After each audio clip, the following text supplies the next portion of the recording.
Why are there always more incantations? Like, there's just more for, like, no reason. You have so many elements you need to be responsible for, too. Like, there's lightning, there's holy, usually fire, too, most of the time. Sorcerers don't get any of that. Incantations have magic damage now, too. I mean, don't get me wrong or anything. Fleeting Microcosm looks really cool, and I think you guys outdid yourself on that and everything, but, like, you started putting 2 elements on a single incantation before you could think of any new sorceries. Like, you tell me what I'm supposed to glean from that. God damn it, pedestrians in this city are idiots. Anyways, this is Morgott McDiesel. Don't mind me, just rolled out of the lot here with this customly designed Z4 Roadster. Quality motor vehicles are a luxury here in the lands between, but the devs for Asphalt Legends have supplied me with this new ride here. And now I'm about to hop into some online matches and run some Honda Civics off the goddamn road. This game isn't just made for people who like Z4s. Asphalt Legends has a wide selection of over 250 hypercars you can choose from. The Porsche 911, the Finner Super Sport, the V2600 ankle brick. That's not real, I'm just making shit up now. You like racing through tornadoes and down landslides like goddamn Mad Max, punching a neon octopus in the face with the front bumper of your BMW? In Asphalt Legends, spectacle is the name of the game. It supports just about every mainstream console there is, both PS5 and PS4, Xbox, PC, obviously. It'll be available soon on Nintendo Switch, and you can even play this on your phone. We don't even have those here. If you think you can face me on the track, I'll be waiting for you at the ESL Finals at Gamescom on August 25th. If you don't forget your balls underneath your couch cushion, that is. The game is completely free to play, and you can secure special launch rewards by downloading it for PS5, PS4, Xbox, and all mobile devices right goddamn now. Also coming soon on Nintendo Switch. Part of me missed this. I spent the last 2 weeks data mining, trying to think up some quick tips anyone could have figured out by just playing the damn game for a couple hours. The math is fun, but the tedium takes its toll after a while. And after spending such large amounts of time and energy with 79 stat tables open on a single monitor, driving myself into fits of delirium with equations maybe 2 people care about, I finally get to just point my finger and laugh at a bad idea for the next 50 seconds. Mantle of Thorns fucking sucks. I kind of feel like this is another example of the Morbius effect, where discourse was generated over the passive effects of the Briar set, and apparently we talked about it so damn much that FromSoft thought we enjoyed it when 95% of us were really just making fun of it and dunking on its dumpster tier damage. So they relegate that function to an entire spell slot, thinking their player base would just eat it up, just eat that shit right up with a fork. No, we hate this shit. Nobody who knew what they were talking about ever said this was a good source of damage. Why are you doing this? Why are we pretending the ability to stack with the Briar set is going to be enough damage to make a difference? It's a post-game sorcery. This slot could have been used for anything. You could have used it for another gravity spell, a Glintstone Nail Phalanx, a chargeable Vortex of Putrescence that sends all the tar globs up someone's ass. Anything but whatever this shit is. Number 41, Rain of Fire, still broken. 1.12.3 came out and it's still broken, so I'm just ignoring it. For anyone wondering, charging the spell fully gives you bonus damage of 3. 3 damage. 3 damage per tick. Well, we definitely know the poise damage works well enough since I managed to sneeze over this poor Miranda flower 5 times before actually killing it, but half the DLC bosses either hop and skip around too much for poise breaking to be an optimal strategy, or they have a poise meter that's just a giant middle finger stretching horizontally for all of eternity. So that's it then. I literally can't find a single tangible good reason to ever have this in your loadout. I'm beginning to get scared. Like, is the damage actually intentional on this? Is it supposed to feel like a dragon with an apron and a spatula is just throwing fire particles at me like he's salting a fucking steak? Even the enemy variant of this incantation doesn't do anything. The one time it's ever used against you is just a mild inconvenience that reminds you cover spaces exist, and you should use them if you don't want your hair to get singed or something. Number 40, Minor Erdtree. You took the Warming Stone and made it into a spell. You took a fucking consumable item and you contorted it into a toilet tier spell that takes a modest amount of faith to even look at. And I'm supposed to like it because it makes a little tree and you played a sweet little musical motif in the village I find it in. Be fucked. I've already went over the healing values in a previous video, so if your back's breaking over 720 HP, then I suggest Warming Stones, Frenzy Flame Stones, Heal from Afar, your fucking Crimson Flask. You know, that tasty red beverage dangling off your utility belt like a fucking Christmas ornament? What if I don't have any flash charges left? Shut up. Go to the Elden Costco or something and order them in bulk. I don't care how you solve this problem, just figure it out. This is how Miquella's charm works. You get shitty returns for the deal built around some nice, cool lore and a heart motif that makes you feel ashamed for not liking it. Well, I'm not swayed. I'm not swayed because asking for 70 faith to use a tree-shaped Warming Stone with healing that doesn't even get affected by the Erdtree seal deserves to be the butt of every single joke in this community for the next 6 months. Number 39, Aspects of the Crucible, Bloom. I don't know what this needs, but it needs something. It needs help. Maybe the upward adjustment in velocity and damage kind of help. Maybe it just needs a therapist. I'm an expert on neither, evidently. What even is the point of adding a charged animation if the casting delay is barely a quarter second long? Why is it even chargeable? Just take the charge cast and make it the regular one. Fuck. It won't be ascending to godhood anytime soon, I promise. Might as well see what you can get away with. Attach a Poison Cloud AoE to the windup and spend the next 5 seconds of the cast animation dispersing your fart fumes around like you're trying to ventilate a freshly painted bedroom. Everything just comes up short. The damage, the bullet spacing, the amount of hits on an enemy, the casting time, just everything about it and around it is just missing something. Gets boosted by the fucking Crucible set, I guess, sure. 17% more damage from that holy drizzle you can counter by standing under it with an umbrella. You're boosting nothing. 17% of nothing is still nothing. Number 38, Watchful Spirit. I tried really hard to like it. I gave it a good effort. I put in the good faith, and even after recognizing what the spell was supposed to be used for, I just couldn't keep up the facade for longer than a single video. The way this spell fires feels like it's pushing itself through a backlog of commands that never catches up. Why does the item description act like it's going after Messmer? You know, that guy. The second hardest boss in the whole DLC? I don't think this spell could line itself up properly enough to blow out a fucking candle. You've got a long way to go before you're ready to do anything within the county line of facing Messmer. Maybe calm your ass down and start learning how to travel in a straight line first. Its single greatest utility is its ability to flinch smaller enemies and NPCs, which leave them open to whatever magic fuckery you feel like sending down their throat for the next 2 seconds. But that's taking into account 2 uncertainties. 1, if the goddamn projectile actually knows where the fuck it's going, and 2, if your desired target is mentally shoved enough to headbutt it on their way to attack you.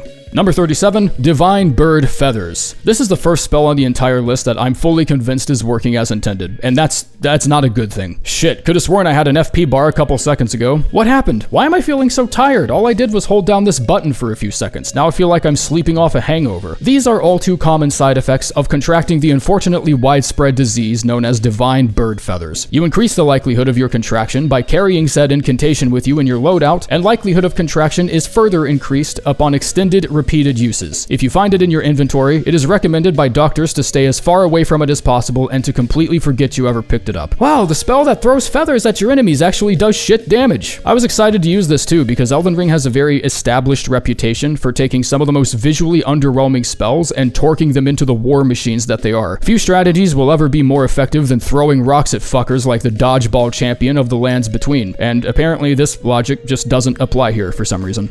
Number 36, Rotten Butterflies. If such a profound vertical nosedive plane crash of a spell can make it into the final release without any issues, I feel like the alpha build must have been pretty hilarious to play through. Look, if I need to hug the corner of a doorway and lure a dude into fencing with a brick wall just so I can have a large enough window to pop this off, I'm just going to assume there's better ways to spend my FP. The butterfly explosions seem to land with staggering inconsistency when targeting anything smaller than a double-decker bus, and on rare occasions you might not even see any of them hit a single time. I'm not joking, it almost never happens, but when it does, I'd sort of just sit there for a few seconds before disengaging from the fight and grace warping back to wherever the shit I was last, because nothing good can be waiting for me after that. The spell is already set up in a way that puts a lot of pressure on it because getting it from Romina's Remembrance means there's only one big area left to go in the main story. And if I'm to give this spell one single plus, I will admit they actually thought to give most of the enemies in Inner Elim a rot weakness, including Radahn. They were on the right track, that's about it.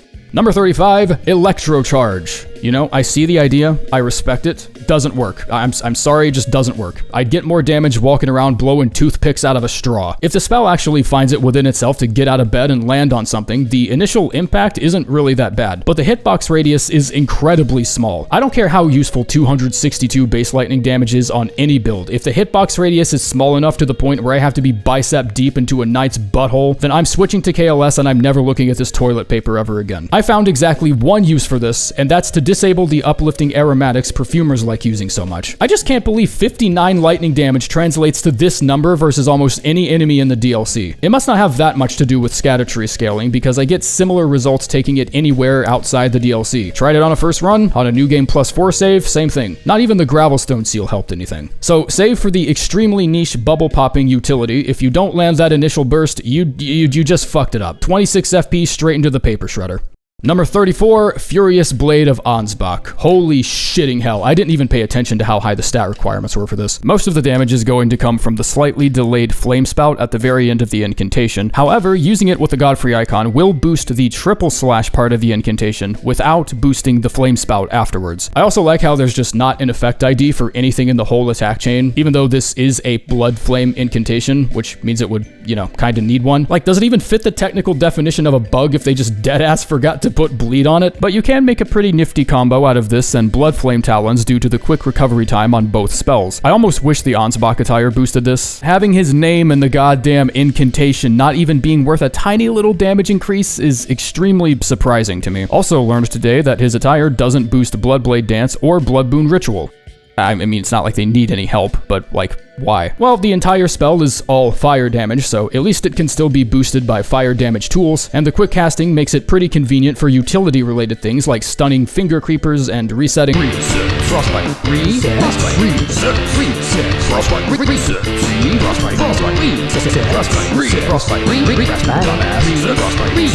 Frostbite. Number 33, Massive Putrescence. God fucking damn it, it's hot in my room, Jesus Christ. There's just way too much weird shit going on behind the scenes of this sorcery here for me to recommend it until some changes get made. 41 FP for a giant glob of tar and frustration already makes me grimace a little, but this sorcery is just a buffet of glitches and oversights. The initial bullet goes through enemies, leading the subsequent Ghostflame AoE to get tossed 10 feet behind whatever you're usually aiming at. I've already given the fire it at the ground advice for a little too many spells that probably don't even need it, but I can tell by the way this spell is set up that even that's not what you're supposed to do with it. The projectile itself still has poise and magic damage. Not as significant as the actual Ghostflame AoE, but definitely weighty enough for me to prefer hitting my marks with it instead of lobbing it into the floor. It's pretty clear that this sorcery is supposed to reward accuracy, but then why does the first bullet pierce through enemies? Why is there no mention of it being chargeable in the item description? Why do the only two putrescent sorceries ask for a hefty amount of faith, but I need 15 arcane for a fucking frostbite weapon?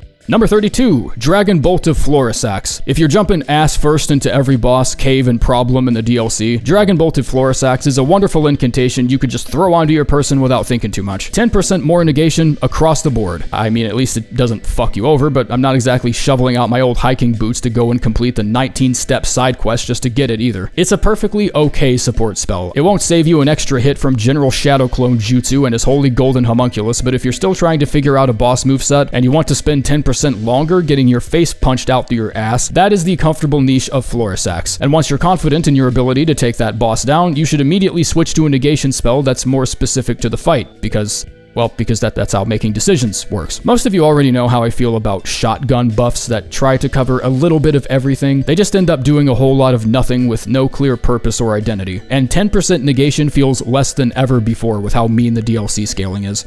Number 31, Spira. This spell was first used against me, and I think many others, in the town of Bellerot by a group of Hornsent using an unnamed catalyst that resembles a staff. Understandably, shit came out of my ass, because I interpreted this event as the subtle reveal of a holy sorcery, which sounded interesting. Well, after reading the description, I can confirm that my suspicions were half right. Okay, so fuck sorceries then, I guess. According to the rules of this world, sorceries can now just be wielded as incantations if your prayer meter is high enough or something.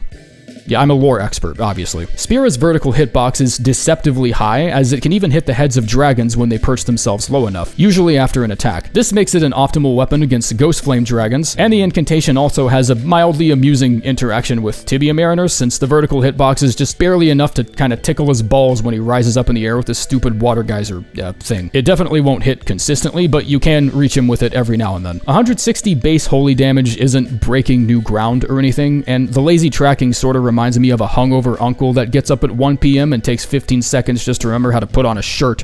Number 30, Roar of Rugalea. We're 2 patches in, and this incantation hasn't seen a single upward or downward adjustment, and that makes me nervous because that means the idea of this spell being a shittier, physical version of Wrath of Gold wasn't by accident. I can't criticize this incantation too much in good faith, because when you set yourself up for it decently, the full charged attack can hit for around 1500, which is just barely climbing out of the recesses of mediocre and into the decent, I guess, nice territory. But there are a couple anomalies with this incantation that just don't feel intentional or right. Most notably, its severe lack of poise damage and the physical shockwave being able to swat fuckers through walls. It's great for knocking flyers out of the air, I guess, so add that to the growing list of ways you can hard counter those freaks. Slap Roar Talisman and Phlox Canvas on there and you can get the damage up to a pretty serviceable amount only for 17 FP. It's proficient with the right setup, and it's got a few tricks up its sleeve I don't see a lot of people mentioning, but no poise damage or stagger values makes charge casting a huge bitch to pull off without getting interrupted. And I'm not sure if I appreciate this spell forcing me to wear a fucking carpet on my head that doesn't match with anything else on my wardrobe. Number 29, Miriam's Vanishing. Miriam's Vanishing is in that awkward C to B tier wedge where you can say it's underrated and underwhelming in the same sentence and somehow be correct on both accounts. This spell is also surprisingly polarizing for a lot of people, I guess. I don't know, there seem to be two growing factions of players where one side thinks it should have a historical monument named after it, and the other thinks a jail cell should be excavated 1,000 feet into the earth specifically to imprison it. And for me, that's usually the strongest indication that the spell itself is just fine. It's the okayest dog of the okayest breed, and that's okay. Spells are allowed to be shitty sometimes. Not every problem needs to be solved by passing comet trails through your cock and into someone's face. You have a pretty massive command over the pacing of a fight with this spell. Whip out a phalanx spell and then abruptly close distance before comboing with another close quarter spell, or teleport backwards if you anticipate a far-reaching attack and then nuke someone's nuts off with a grav missile. With Radagon's Icon and the new beloved Stardust Talisman, the speed basically gets elevated to Bloodhound Step on a staff. Nice meteor attack, Radon. Ever considered shoving it up your ass? Number 28, Divine Beast Tornado. I remember getting a comment in an earlier video suggesting that you could use this incantation to easily clear off barnacles from walking mausoleums. And thinking about it kind of just made me giggle, I guess. If we're so strapped for good news when it comes to half of these that we've started assigning them car wash responsibilities, then maybe it's time to just admit something needs to be looked at. The damage isn't bad. It comes with a nice little startup tornado that prevents small dudes from interrupting it before you throw it out, and catching someone on the end of it can deal its damage multiple times. There are some pretty appreciable benefits that come with using it, but the awkward spacing makes it way too unreliable for a main damage source. If it hits a wall or trips up a slope any steeper than a topographical map of Kansas, it's gonna piss right off with 24 of your FP and it's not gonna give it back. Granted, it is one of the most easily boostable incantations in the game since it gets a buff from both the Divine Beast Helm and the Enraged Divine Beast Talisman. But all that really does is drive an even bigger wedge between this incantation and other storm-related abilities like Stormblade, Storm Assault, Zaymor Ice Storm. Pretty much anything with the word storm in its name gets boosted by it.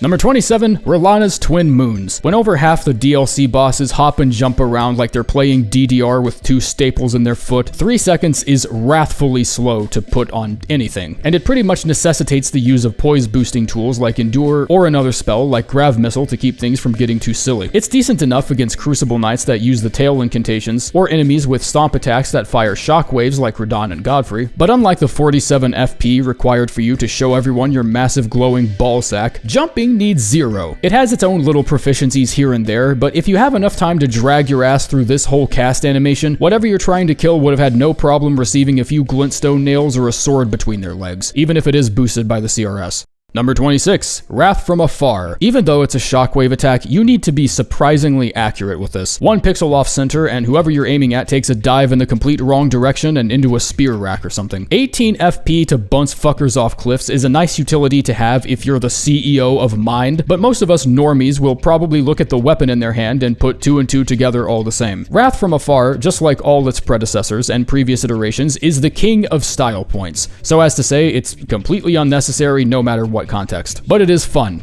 when it works, sometimes. The knockback effect won't apply to targets who have freshly been knocked on their ass due to the game suddenly caring about rules and balance when it's to your detriment, so I'd advise against spamming this unless you're trying to break past a shield or something. I don't think I need to say much about this. It's like giving a lesson on how to open a fridge, like you just know.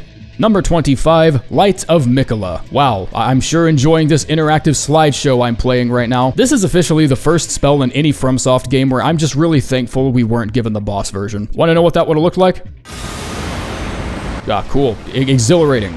and then it does 10 damage. The secondary Holy Rain doesn't track or follow the enemy in any way, meaning if you want something to receive the full damage, it'll have to stay under the initial orbital laser part of the spell for the entire time. It's got 20 poise damage attached to it, so you could pretty easily make a build that centers around poise breaking and load this out with Rock Sling or Stone Barbed here or something. That way, the laser bullet is more likely to trigger Stance Break, which then keeps them in line for the secondary rain. But even then, that's still a lot of guesswork for a spell that needs 72 faith and 48 FP. Tying it to the final boss of the DLC also gives it as little room as possible for it to actually stand out in any meaningful way. And I don't know how I feel about an orbital laser from the man himself being out damaged by a fucking chest bump. Number 24, Aspects of the Crucible, Thorns. This is the only new aspect incantation that, when I say the Crucible set improves its damage by 17%, actually goddamn means something. And its damage ceiling is still equal to that of cracking someone over the head with a wooden soup ladle. It's never gonna actually kill anything. Whoever you point it at is just gonna see a break-dancing hedgehog, and suddenly, out of nowhere, they begin to nurture an intense desire to stomp you into the pavement. It's just, look how much of a fucking pest I can be, the incantation. The hitbox displacement allows you to duck under and avoid some attacks if you have the forethought to actually know they're coming, but there is no Lord of Breakdancing in this game. This isn't a talent show, this isn't fucking Stomp the Yard. Stop dragging your head across the floor like Channing Tatum and swap that shit out with something that's actually good at killing things. Number 23, Midra's Flame of Frenzy. Having a spell that needs 2 slots is like being sold a car by a really shitty salesman who can't stop mentioning that it gets 15 highway. No matter how many bells and whistles it comes attached with, no matter how many talisman effects get triggered by it, you still have this aching pulse in the back of your head constantly saying that you could do better. It can Disney fast pass the buff from the Aged One exaltation because of how quickly it fills your madness gauge, and lighting it under the ass cheeks of the Scattatree avatar can make pretty short work of its second and third phases, but against smaller and even medium-sized targets, the inconsistency in its bullet spread is almost just not worth it. It can deal some adequate damage if more than a few bullets actually manage to not dive straight into the ground, but all of its shortcomings in addition to it needing 2 slots, and the best positive you can throw at me is that it activates a talisman slightly faster than Howl of Shabriri. Yeah, no thanks, I'll pass. Number 22, Land of Shadow. We should feel proud of this one, really, because after months of what could legally be called cyberbullying from this game's community, they finally got the hint and farted out a version of Elden Stars that doesn't swallow buckets of piss. It's easily capable of 2k damage per salvo, even without the appropriate talismans and tools. No one with the capability to dodge the projectiles ever seems that interested in actually doing so. And I can't believe they added this, but they even gave it an initial shockwave that swats enemies away from you while casting, and it sucks. And it's not that good, and you should honestly never try to time it with anything. This serves to further strengthen the theory that any given spell's efficiency can be determined at a glance, just by whether or not it launches an orb that goes forward fast. They're gonna etch my character's journey into a stone wall somewhere hundreds of years in the future, and it's just gonna be my lazy ass waving a tree branch around shooting lines at people. Number 21, Vortex of Putrescence. Even though I placed it at number 21, I absolutely understand why people are mad at it. I would be more concerned if people weren't. It's a 2-slot sorcery that needs 29 FP and a solid investment in both intelligence and faith, while the boss's main weapon needs 15 arcane and inflicts frostbite for some reason. Of course I'd be pissed. I would actually think someone fucked with the files. But once I started testing it out, it felt strangely comfortable to use. There's 280 base magic damage packed into that Ghostflame AoE. It literally cannot miss against hyper-aggressive enemies. It hugs curves and corners like a fucking sports car. It can potentially hit twice in tight spaces if the bullet ring hits a certain way. Something I feel personally validated by because it happened once for me on complete accident, and the amount of times I tried to recreate it almost drove me up a fucking wall and into a nursing home. This is not a boss sorcery by any means, and that really sucks because I think a lot of us have this bad habit of judging a spell or a weapon or something almost entirely by how well it performs against one big dude with an HP bar so huge it's starting to curve around the planet. Of course, Vortex was never going to perform well in that environment, but fire this against a group of any standard enemies and nothing will even come close to touching you.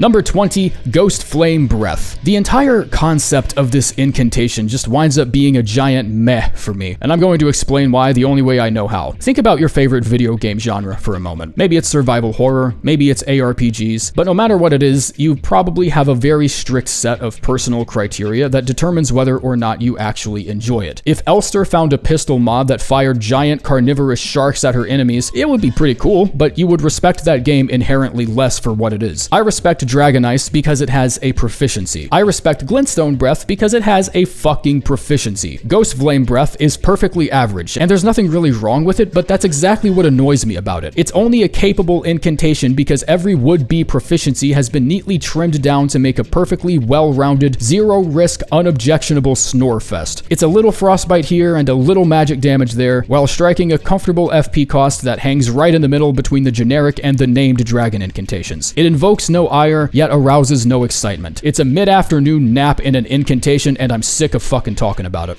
Number 19, Golden Arcs. You know the one thing better than Deathbirds and Ghostflame Dragons? Not having to look at them. This is exactly the purpose with which the Golden Arc spell was intended. It's easily spammable, it only needs 12 FP, and every shred of its existence still gets eclipsed by an ethereal dinner plate. It's hard for me to say in genuinely good faith that using this versus Discus of Light in any context will give you better results. It's hard for me to say that because it's not true at all. One is vastly easier to spam and cast repeatedly, only needs a quarter of the FP compared to the latter, and gets boosted by the strongest New Game Plus seal in the game. And the other can't pierce enemies, constantly gets caught on walls and doorways, and needs a 20% boost from a seal that would have gone to better use as a chewing toy for one of Radagon's dumbass dogs. This incantation was made with no mission or motive behind it whatsoever. As long as it moved forward and had pretty particle effects, they knew we were going to grab our forks and dig right in.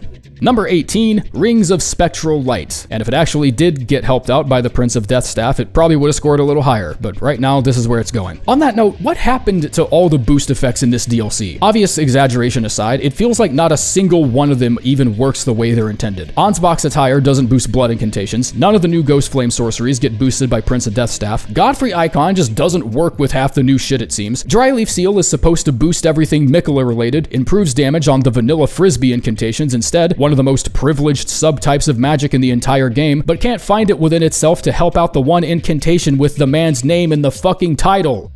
What spell are we talking again? Fuck. Okay, Spectral Light. So, using this spell as a linchpin is behavior of the mentally crammed, the stuffed, the ones who wake up every day forgetting all the shit they learned yesterday. That's because 50 base magic damage and 15 frostbite buildup is barely enough to chip the paint on a car, let alone flinch a dragon. But in situations where ranged combat works better, slow and steady wins the race. It won't do anything significant right away, but give it a few casts and have it work alongside Zaymor Ice Storm, Dark Moon GS, other frostbite tools in your arsenal, and you'll slowly start to get why people like it so much. It's easily spammable, easily chargeable, it's just a little groggy when it wakes up is all. Slap it in the right spell loadout, and you'll honestly never take this off. Would have ranked this a lot higher, honestly, had it not been dealing with a bug infestation currently, but it's not like this list isn't going to change 3 times in the next year anyways. Number 17, Bayle's Flame Lightning. Bonk users and Bayle users are of surprisingly similar ilk. They both take a simple but unrefined caveman's approach to solving all their problems. Think of this as one giant bonking stick, only it's a dragon's flaming toenail instead of a big-ass club. It deals physical damage, it does fire damage, it does lightning damage. You can whip out the Excel sheets to maximize a certain kind of damage if you really want to, but no matter what your build is, whoever gets hit with this point blank is gonna have a really shitty day. If you're a Flame Lightning enjoyer, you're a bonk enjoyer, and that's perfectly okay. It has barely enough hyper armor to be usable against anything in the DLC, despite getting it from one of the strongest bosses. It needs a little help in some areas, but if you're part of the Bayle fan club, you didn't give a shit about anything I just said, because you're too busy calculating the rotation of the Earth and the current wind speed in relation to the direction you should be facing to maximize the amount of fucked your target's about to be. Number 16, Cherishing Fingers. Okay, so I'm genuinely having a bit of trouble with my opinion on this one. Firstly, that item description is not a bit or a fib. The projectile deflection is legitimately that good, and you should be using it. The window of deflection is way too long, and I honestly wouldn't be surprised if that changes in the next patch or two, but the lower than average cast speed makes the AoE damage a pretty valuable asset against hyper-aggressive enemies trying to get in a hit. The thing is, you will almost never be in an environment where both of these talents can be used to their full efficiency. It ends up being very, very good at 2 completely separate and mutually exclusive things, making the efficiency ceiling for this sorcery unrealistically high. Whenever I cast it, my ancient reptilian brain starts backseating my ass and telling me, oh, I should have used it for damage instead, or oh, I should have used it to deflect that projectile instead. And if I'm being honest, 20 FP per cast is a hard sell if I'm only using it to deflect spells when Thops's Barrier tends to take care of that niche just fine. It is a pretty brilliant defensive sorcery though, especially against small enemies and NPCs with no poise.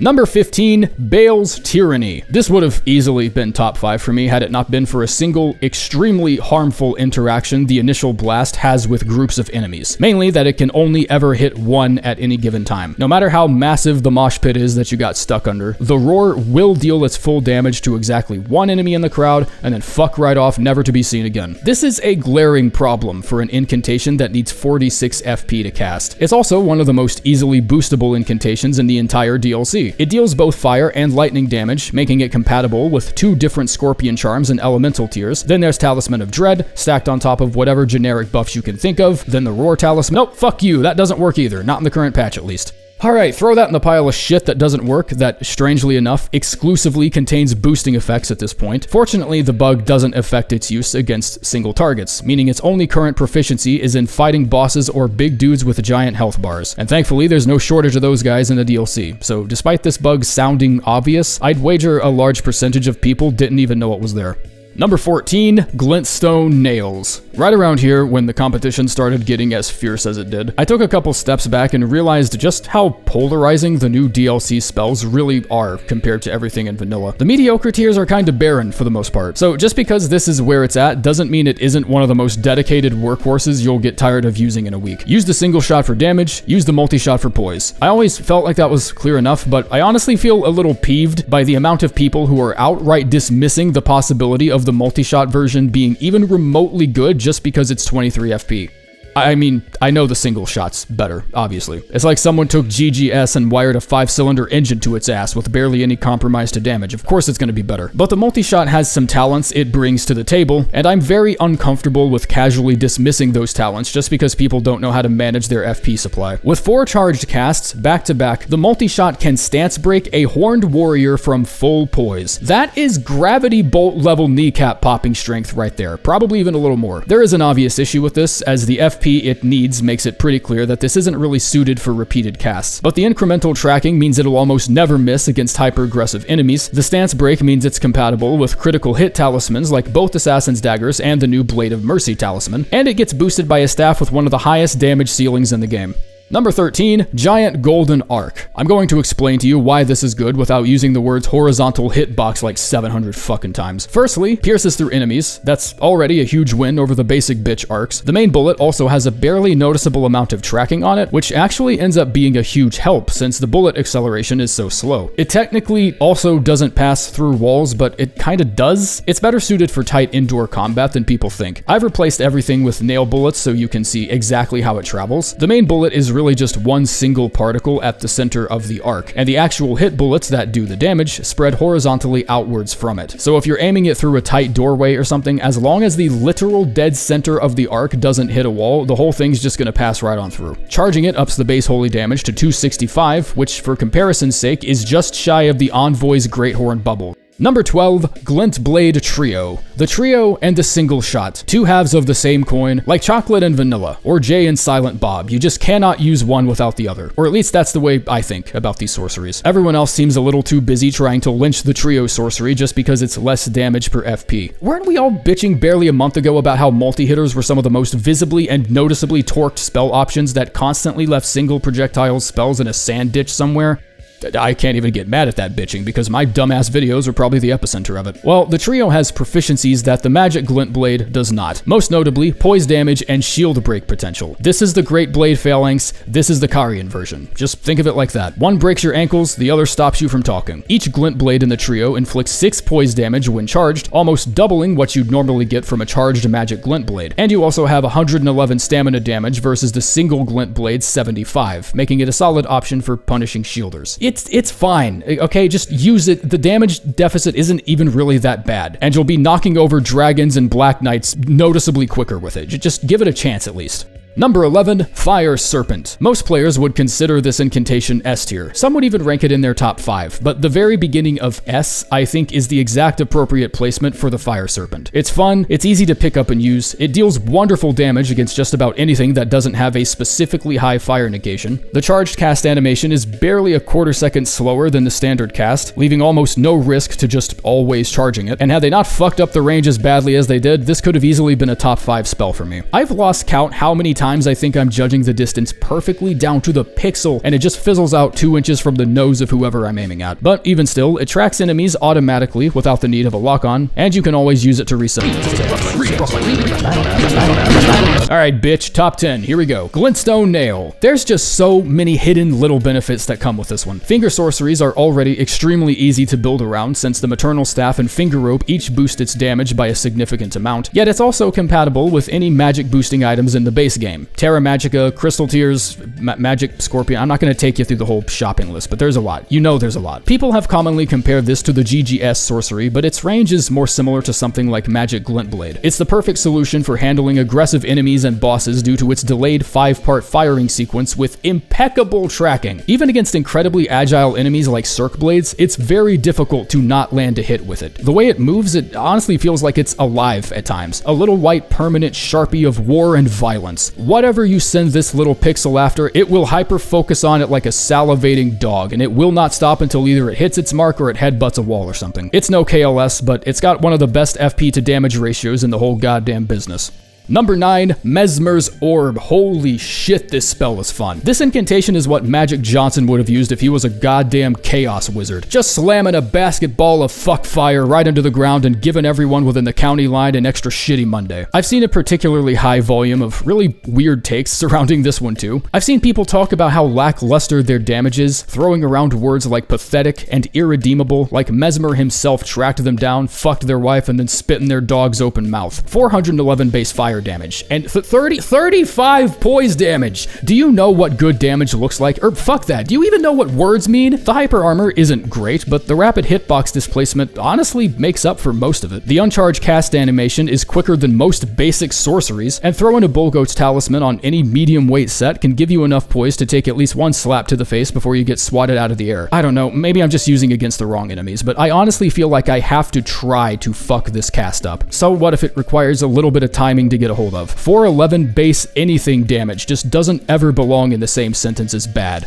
Unless it's this exact sentence right here. Number 8, Multi-Layered Ring of Light. Let's be honest, if it actually was a Golden Order incantation, they would have just nerfed it after the first 2 weeks. But it does get boosted by the Dryleaf Seal, so there's no reason you can't whip out the Akimbo Sacred Seals and just cast it with the Golden Order Seal instead. Even outside of the DLC, you'd be looking at upwards of 2,000 damage from a charged cast on a build that's fully equipped for it. And that's not even counting buffs from Crystal Tears and other spells and stuff. This little golden buzzsaw is just good at goddamn everything. It's good for single targets, but the wide radius makes it good against small groups too, and the initial bullet usually flinches medium-sized enemies out of attacks, making it pretty decent as a reactionary cast. And it's not a Golden Order incantation, which means its only stat requirement is Faith. If you're looking just for FP efficiency, then nothing is ever going to beat the Discus. That's just not going to happen. But the versatility of the multi-layered ring makes it a very strong second place finisher when it comes to Holy Golden Saw Blades. Number 7, Blades of Stone. Charging it has a very interesting interaction where the sorcery splits into 3 groupings of stones instead of 1, but they each deal the same amount of damage as its uncharged version. This makes Blades of Stone the owner of one of the largest gaps of power between its charged and uncharged casts, since charging it can potentially result in 3 times the damage if it's casted normally. This also might explain why it doesn't currently work with Godfrey's icon, and I have a feeling they're gonna ignore that bug for a while because 15% more damage on top of what already punches through fuckers like a pneumatic hammer would be enough to cave the entire game in on itself. The 2-slot cost is a bit of a turnoff, as it always is, and having to choose between this and the Sword Lance does kind of break my heart a little. But then again, you can always just dupe shit, so not like that matters. It's even got a little something for lore nuts in the description as well, confirming this spell was a byproduct of Gaius and Radon constantly kicking the shit out of each other, which is even hinted at in gameplay since most of their gravity magic looks very similar.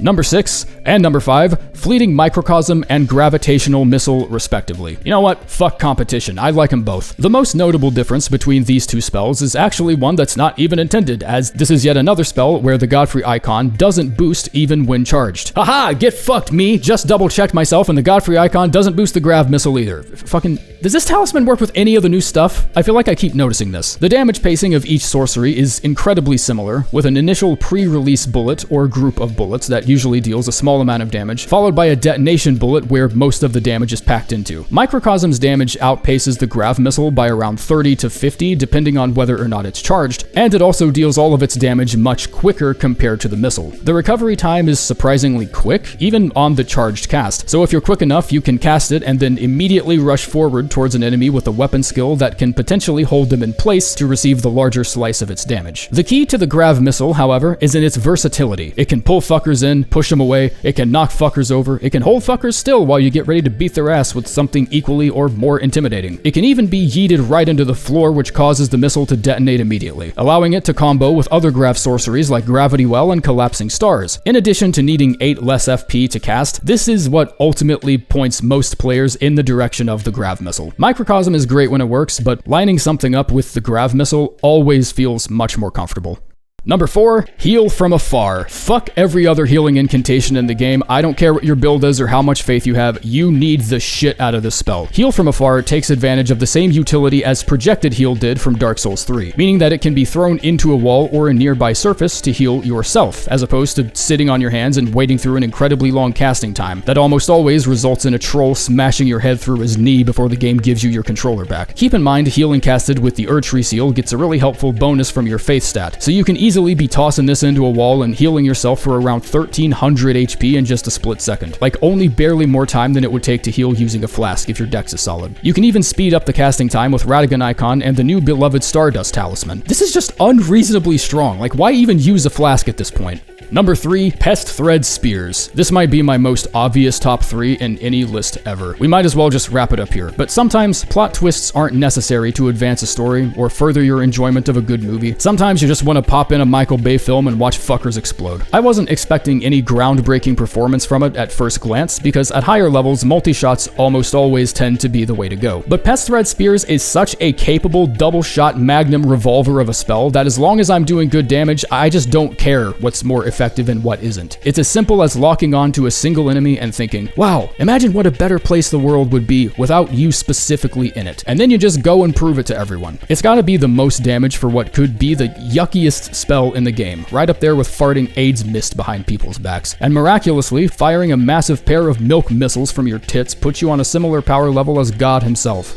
Number 2, Knight's Lightning Spear. I don't think I could make a joke about KLS that would be any better than if I just showed you the spell and just started laughing. It proves without dispute that no matter how many moons we pass through our ass cheeks, no matter how many different status incantations you give us and how many talismans we throw on top of it, the king of everything will always travel in a straight line. You like lightning spears? How about 7 of them? 7 of them at the same goddamn time. There's always been a bit of an arms race going on between fire and lightning over which element makes the game easier. Fire got some really cool weapons like Blasphemous Blade and Mog's Sacred Spear, but those weapons could have been made out of tape and staples and still would have ended up the way they did. Retroactively speaking, lightning was always the nepotism baby, and now it's just getting its dick sucked. I don't even know how they made Electrocharge as bad as they did, but that couldn't have been easy. That had to have been the byproduct of sabotage or something. We already had access to Ancient Dragon's Lightning Strike and Ashes of War like Thunderbolt. We really didn't need any bonuses on top of it. Yet we were delivered a direct upgrade to Lightning Spear capable of doing over double, maybe even triple its damage, another biome where it never stops raining, and the shitty plumbing system in half the boss arenas that douse the place in water. Putrescent Knight, Golden Hippo, pretty much all the hippos actually, the Scatter-Tree Avatar, and even side bosses like this dumbass Deathrite bird that appears in Charo's Hidden Grave. If you're a Lightning fan, you are feasting right now with this DLC.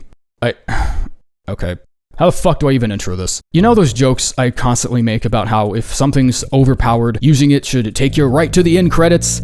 Yeah, I don't think that's a joke anymore. I am an avid complainer and active rejecter of the whole nerf-only approach a lot of studios take to game balancing. It's a very reductive way to balance something in my opinion, and I think it just tends to make games less exciting in the same way that buff-only solutions can easily lend themselves to power creep. If you ever hear me say something needs a nerf and there isn't flavor text on the screen or a shitty joke somewhere in its delivery, then I don't know how much clearer I can make myself. Impenetrable Thorns doesn't have problems. Impenetrable Impenetrable Thorns is a problem. I hope to God this isn't intentional, but I also don't know what mistake would have led to it doing the damage that it does. I can't even say with confidence it wouldn't still be broken if the bleed buildup took a hit. It's way too strong, but it's also difficult to specifically point to why. The bleed buildup definitely doesn't help, but it also deals 125 base magic damage 9 times in a row at point blank. You can cast it repeatedly, it only needs 15 FP, and the range is enough to reach most bosses from clear across the room. Every little thing contributes to this spell being what it is. All I know is if I have to literally double a boss's HP just so I can get a long enough stretch of footage to complete a single fucking sentence in this script, I think you can afford to make a few adjustments. Of the downward variety, preferably. I don't know why I'm bemoaning the fact that they gave us a sorcery that chews through the whole DLC in like 15 minutes. We all know what their track record looks like. We all know exactly what's coming. They're gonna see the community feedback and decide Thorns is way too strong, and they're gonna look at it and be like, alright, we can definitely turn this down. Alright, let's turn this down a little bit too. Maybe up the FP cost a little. Alright, let's test damage. Ah, cool. Nice. Thanks. How fucking brilliant of you. I can do better.